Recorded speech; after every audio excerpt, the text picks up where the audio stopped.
Selamat pagi.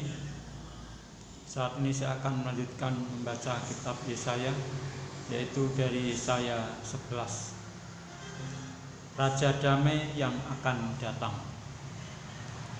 Suatu tunas akan keluar dari tunggul Isai, dan taruk yang akan tumbuh dari pangkalnya akan berbuah. Roh Tuhan akan ada padanya, roh hikmat dan pengertian, roh nasihat dan keperkasaan, roh pengenalan dan takut akan Tuhan. Ya, kesenangannya ialah takut akan Tuhan. Ia tidak akan menghakimi dengan sekilas pandang saja, atau menjatuhkan keputusan menurut kata orang, tetapi ia akan menghakimi orang-orang lemah dengan keadilan, dan akan menjatuhkan keputusan terhadap orang-orang yang tertindas di negeri dengan kejujuran. Ia akan menghajar bumi dengan perkataannya seperti dengan tongkat, dan dengan nafas mulutnya ia akan membunuh orang fasik. Ia tidak akan menyimpang dari kebenaran dan kesetiaan, seperti ikat pinggang tetap terikat pada pinggang. Serigala akan tinggal bersama domba, dan macan tutul akan berbaring di samping kambing. Anak lembu dan anak singa akan makan rumput bersama-sama, dan seorang anak kecil akan menggiringnya. Lembu dan beruang akan sama-sama makan rumput, dan anaknya akan sama-sama berbaring, sedang singa akan makan jerami seperti lembu. Anak yang menyusu akan bermain-main dekat liang ular tedung, dan anak yang cerai susu akan mengulurkan tangannya ke sarang ular bludak. Tidak ada yang akan berbuat jahat atau yang berlaku busuk di seluruh gunungku yang kudus, sebab seluruh bumi penuh dengan pengenalan akan Tuhan, seperti air laut yang menutupi dasarnya. Maka pada waktu itu taruk dari pangkal Isai akan berdiri sebagai panji-panji bagi bangsa-bangsa. Dia akan dicari oleh suku-suku bangsa, dan tempat kediamannya akan menjadi mulia. Sisa-sisa Israel akan kembali. Pada waktu itu Tuhan akan mengangkat pula tangannya untuk menebus sisa-sisa umatnya yang tertinggal di Asyur dan di Mesir, di Patros, di Ethiopia dan di Elam, di Sinear, di Hamat, dan di pulau-pulau di laut. Ia akan menaikkan suatu panji-panji bagi bangsa-bangsa, akan mengumpulkan orang-orang Israel yang terbuang, dan akan menghimpunkan orang-orang Yehuda yang terserak dari keempat penjuru bumi. Kecemburuan Efraim akan berlalu, dan yang menyesakkan Yehuda akan lenyap. Efraim tidak akan cemburu lagi kepada Yehuda, dan Yehuda tidak akan menyesakkan Efraim lagi. Tetapi mereka akan terbang ke barat, ke atas lereng gunung Filistin. Bersama-sama mereka akan menjarah Bani Timur. Mereka akan merampas Edom dan Moab, dan orang Amon akan patuh kepada mereka. Tuhan akan mengeringkan Teluk Mesir dengan napasnya yang menghanguskan, serta mengacungkan tangannya terhadap sungai Efrat, dan memukulnya pecah menjadi 7 batang air, sehingga orang dapat melaluinya dengan berkasut. Maka akan ada jalan raya bagi sisa-sisa umatnya yang tertinggal di Asyur, seperti yang telah ada untuk Israel dahulu pada waktu mereka keluar dari tanah Mesir. Saya lanjutkan membaca Yesaya 12. Nyanyian syukur atas keselamatan.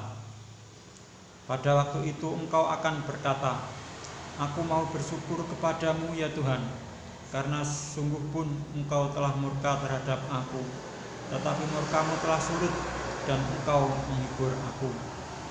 Sungguh Allah itu keselamatanku. Aku percaya dengan tidak gemetar. Sebab Tuhan Allah itu kekuatanku dan mazmurku.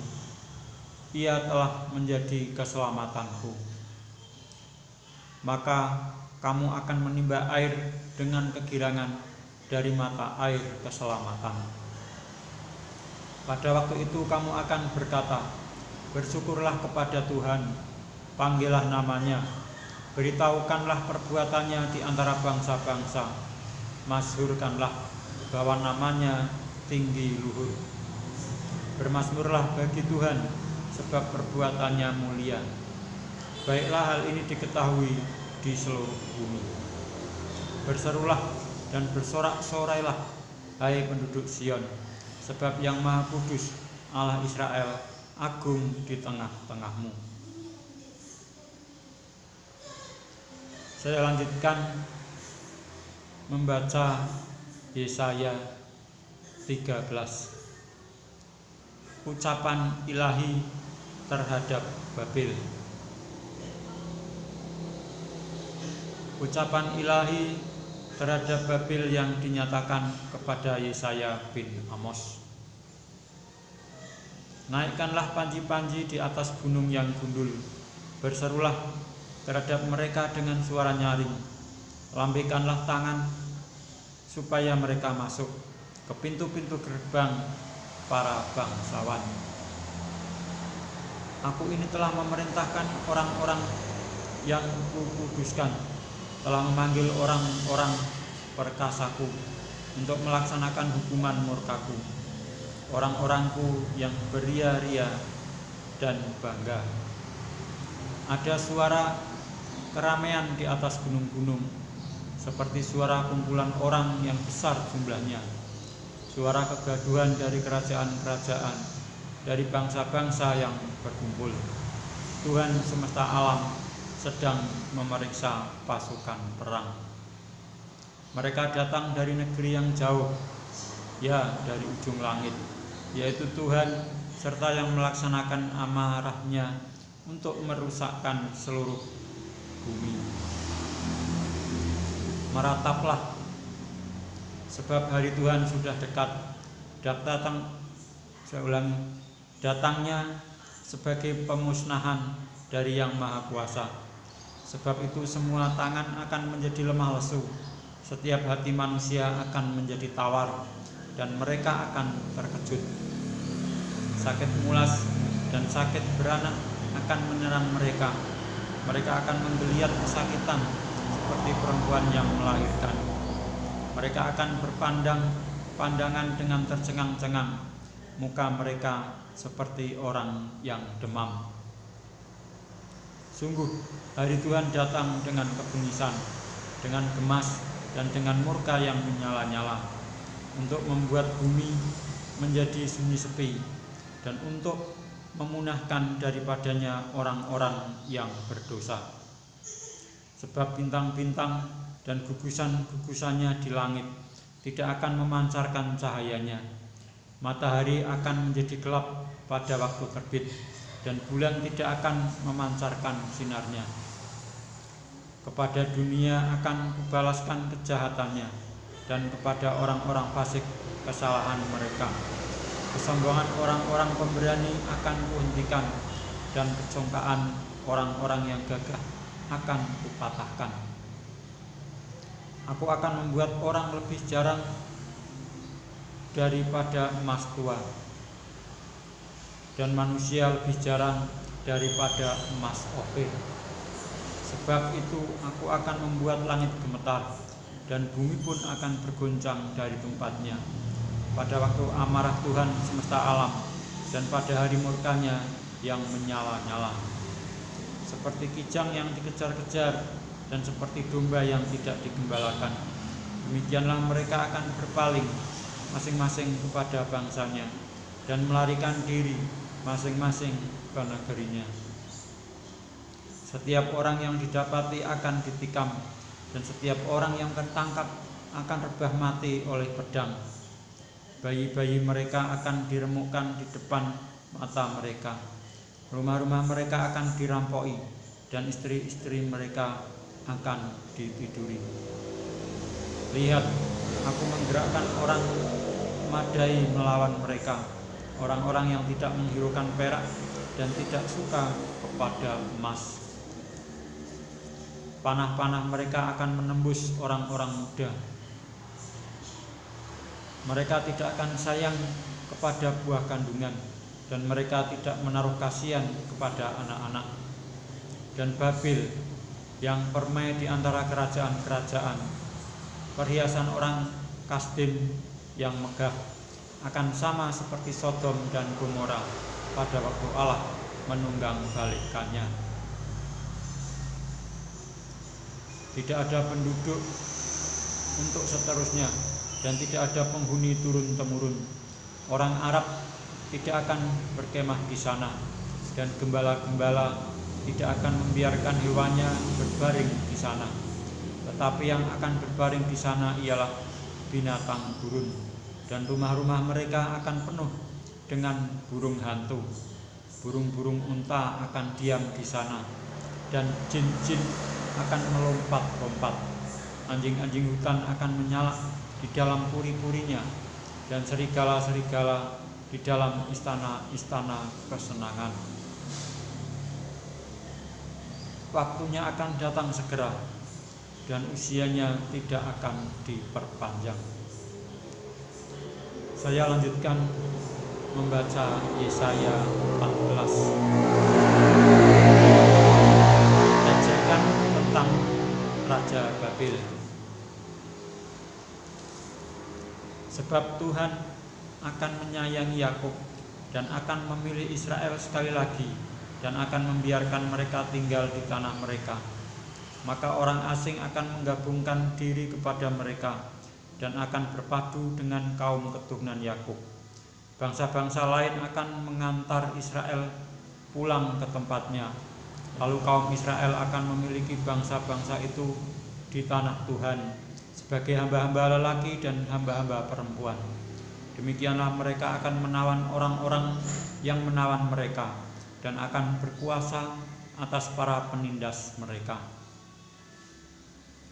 Maka pada hari Tuhan mengakhiri kesakitan dan kegelisahanmu, dan kerja paksa yang berat yang dipaksakan kepadamu. Maka engkau akan memperdengarkan ejekan ini tentang Raja Babil, dan berkata, wah, sudah berakhir si penindas, sudah berakhir orang lalim. Tuhan telah mematahkan tongkat orang-orang fasik, gada orang-orang yang memerintah, yang memukul bangsa-bangsa dengan gemas, dengan pukulan yang tidak putus-putusnya, yang menginjak-injak bangsa-bangsa dalam murka dengan tiada henti-hentinya. Segenap bumi sudah aman dan tenteram, orang bergembira dengan sorak-sorai. Juga pohon-pohon sanobar dan pohon-pohon aras di Libanon bersukacita karena kejatuhanmu, katanya. Dari sejak engkau rebah terbaring, tidak ada lagi orang yang naik untuk menebang kami. Dunia orang mati yang di bawah gemetar untuk menyongsong kedatanganmu. Dijagakannya arwah-arwah bagimu, yaitu semua bekas pemimpin di bumi. Semua bekas raja bangsa-bangsa dibangunkannya dari tahta mereka. Sekaliannya mereka mulai berbicara dan berkata kepadamu, engkau juga telah menjadi lemah seperti kami, sudah menjadi sama seperti kami. Ke dunia orang mati sudah diturunkan kemegahanmu, dan bunyi gambus-gambusmu, ulat-ulat dibentangkan sebagai lapik tidurmu, dan cacing-cacing sebagai selimutmu. Wah, engkau sudah jatuh dari langit, hai bintang timur, putri fajar. Engkau sudah dipecahkan dan jatuh ke bumi, hai yang mengalahkan bangsa-bangsa. Engkau yang tadinya berkata dalam hatimu, aku hendak naik ke langit, aku hendak mendirikan tahtaku mengatasi bintang-bintang Allah, dan aku hendak duduk di atas bukit pertemuan, jauh di sebelah utara. Aku hendak naik mengatasi ketinggian awan-awan, hendak menyamai yang maha tinggi. Sebaliknya, ke dalam dunia orang mati, engkau diturunkan ke tempat yang paling dalam di liang kubur. Orang-orang yang melihat engkau akan memperhatikan dan mengamat-amati engkau, katanya, inikah dia yang telah membuat bumi gemetar dan yang telah membuat kerajaan-kerajaan bergoncang, yang telah membuat dunia seperti padang gurun dan menghancurkan kota-kotanya, yang tidak melepaskan orang-orangnya yang terkurung pulang ke rumah. Semua bekas raja bangsa-bangsa berbaring dalam kemuliaan, masing-masing dalam rumah kuburnya. Tetapi engkau ini telah terlempar jauh dari kuburmu, seperti taruk yang jijik, ditutupi dengan mayat orang-orang yang tertikam oleh pedang, dan jatuh tercampak ke batu-batu liang kubur, seperti bangkai yang terinjak-injak. Engkau tidak akan bersama-sama dengan raja-raja itu di dalam kubur, sebab engkau telah merusak negerimu dan membunuh rakyatmu. Anak cucu orang yang berbuat jahat tidak akan disebut-sebut untuk selama-lamanya. Dirikanlah bagi anak-anaknya tempat pembantaian karena kesalahan nenek moyang mereka, supaya mereka jangan bangun dan menduduki bumi dan memenuhi dunia dengan kota-kota. Aku akan bangkit melawan mereka, demikianlah firman Tuhan semesta alam. Aku akan melenyapkan nama Babil dan sisanya, anak cucu dan anak cicitnya, demikianlah firman Tuhan. Aku akan membuat Babil menjadi milik landak dan menjadi air rawa-rawa, dan kota itu akan kusapu bersih dan kupunahkan. Demikianlah firman Tuhan semesta alam. Demikianlah saya telah membaca Yesaya sampai dengan Yesaya 11. Kami ulangi, sampai dengan Yesaya 14, ayatnya sampai dengan ayat yang ke-23.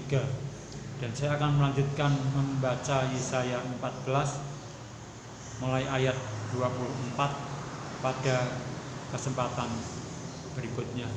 Sekian, terima kasih.